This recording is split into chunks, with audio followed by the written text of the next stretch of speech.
have a prediction.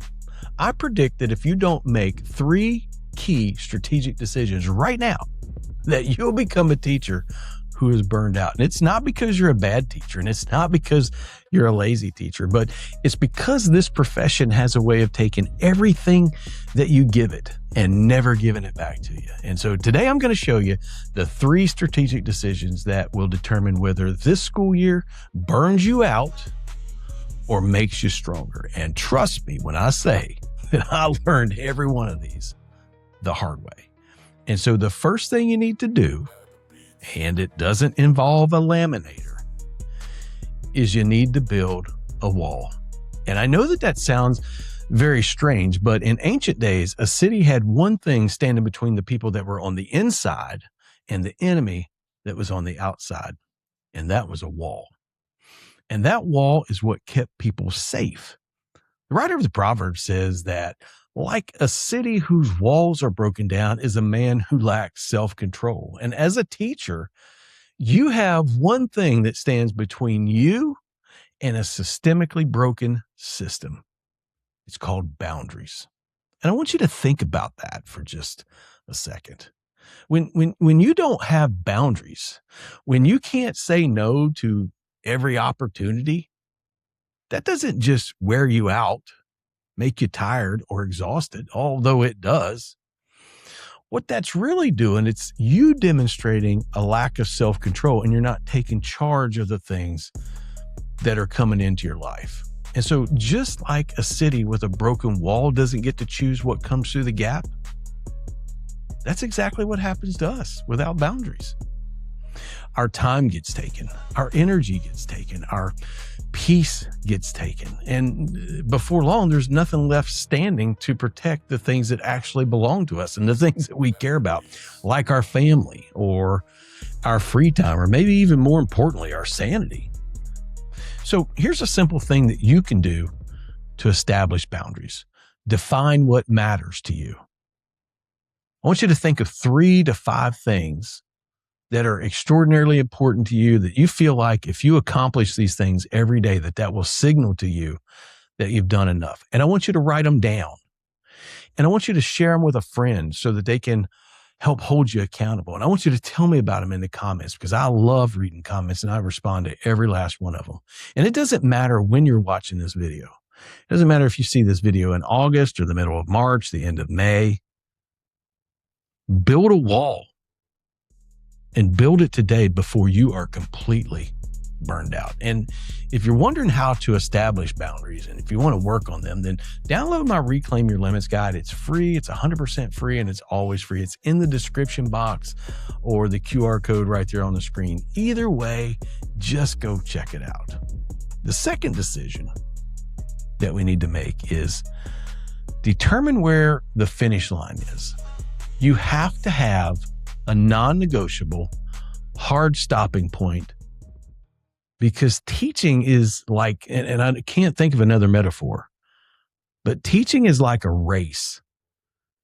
And it's unlike a race that I've ever run, because nobody ever tells you where the finish line is. I mean, you think about it. You run a 5K, you know where the finish line is. Or if you play a basketball game, it has a clock. You know when the game's over.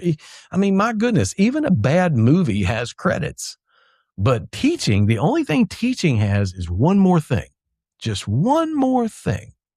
There's always another email. There's always another stack of papers. There's always one more thing that you promised yourself that you'd get to tonight. There's one more parent. There's one more IEP accommodation to update. And I don't know about you, but I used to think that it was just me. Like there was something wrong with me. Like I wasn't working hard enough, or I wasn't organized enough, or I wasn't good enough at my job to ever catch up. And so you know what I did? I did same thing you do. I stayed late. I came in early, but I couldn't get caught up. I couldn't get to the finish line. It didn't ever get any closer. And the reason why is because there's not one. And so it turns out that it wasn't me. And it's not you. It's the job, because nobody created a finish line into that job. And so what I did, I built one myself. And I'll tell you a little bit about that in just a minute. So a few things happen when you're running a race with no finish line. First and foremost, you feel mentally tired before 9:30 or second period. You feel behind no matter how much you actually get done or actually how much you work. You feel guilty the second that you sit down, as if rest is something that you have to earn or something that you never actually quite deserve. And after a while, you just start to think, is this the way teaching is supposed to be? Is this what it's all about? And I want you to know that it's not. It's not. But you can't fix a finish line problem by working harder.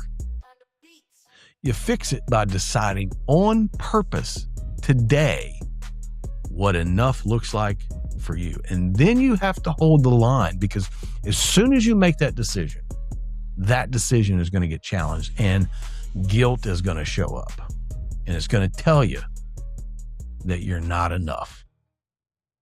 Because guilt is very loud and it's patient.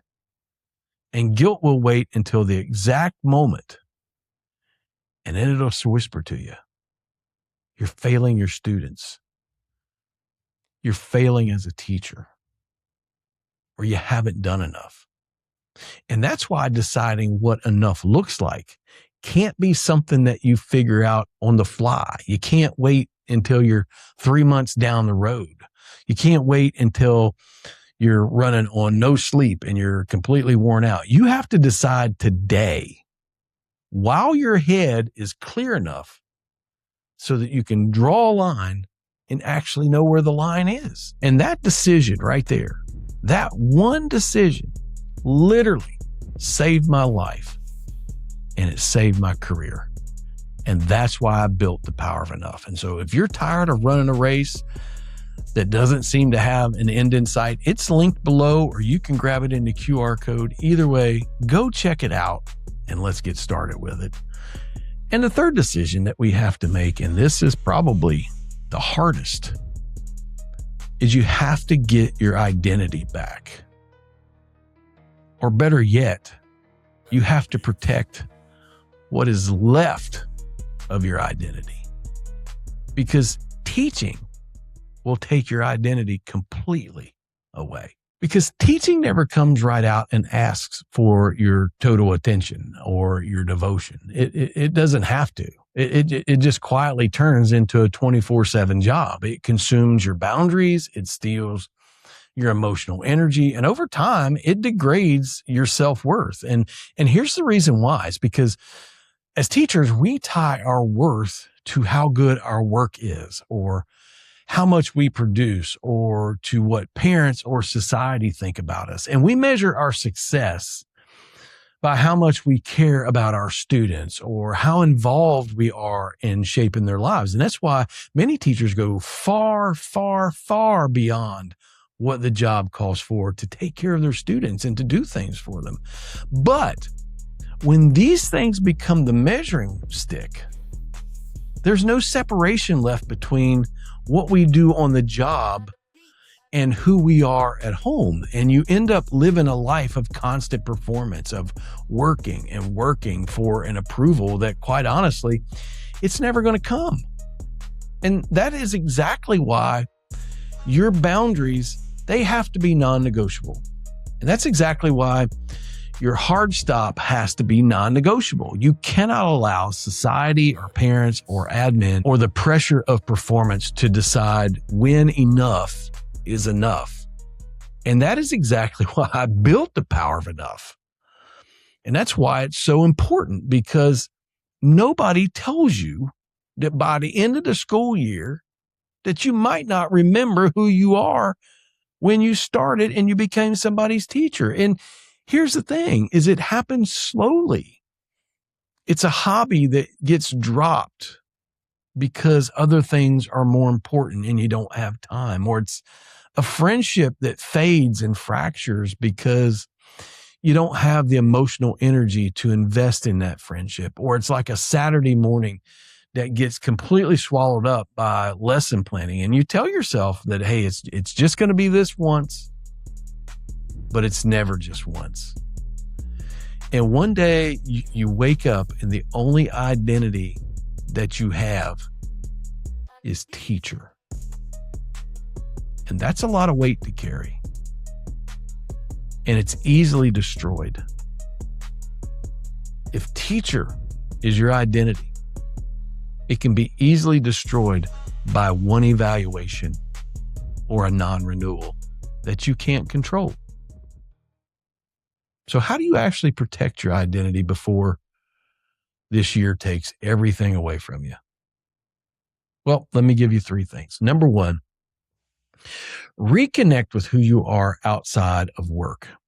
Get a hobby that has absolutely nothing to do with the classroom and has absolutely nothing to do with education. For me, it was refurbishing furniture. I mean, I don't know what it was about the sander and being in the garage and having a ball game on out there. I don't know what it was, but I can tell you this. It literally saved my life. It made the difference. Number 2, take control of your vocabulary. You cannot allow negative self-talk to run the show, and you cannot allow other people's words to move in and live rent-free in your head. Because the scripture says, as a man thinks, so he is. Because thoughts are just words that you decided to keep repeating and eventually believe. And number 3, create cognitive distance. Build an exit ritual for the end of your day and do it today, not 3 weeks from now or not when you're running on fumes. Do it today, because it doesn't have to be anything elaborate. It can be just as simple as changing clothes. That's what I do. I come home every day and I change clothes. I put on the same pair of shorts. I put on the same shirt. My wife absolutely hates it and she wants to throw all that stuff away. But that is my shutdown ritual, and it says work is over. But it can be as simple as taking a walk or sitting down to read. It doesn't matter what the ritual is. It matters that it's a ritual. And this is perhaps the most important aspect, because it's often the things that you do at home that are more damaging than the things that actually happen at school. And so I want you to check out this video right here, because it's going to explain to you the 9 critical mistakes that teachers make after school and how to overcome them. My name is John, your guide to surviving teacher burnout, and I want you to stay strong and keep teaching.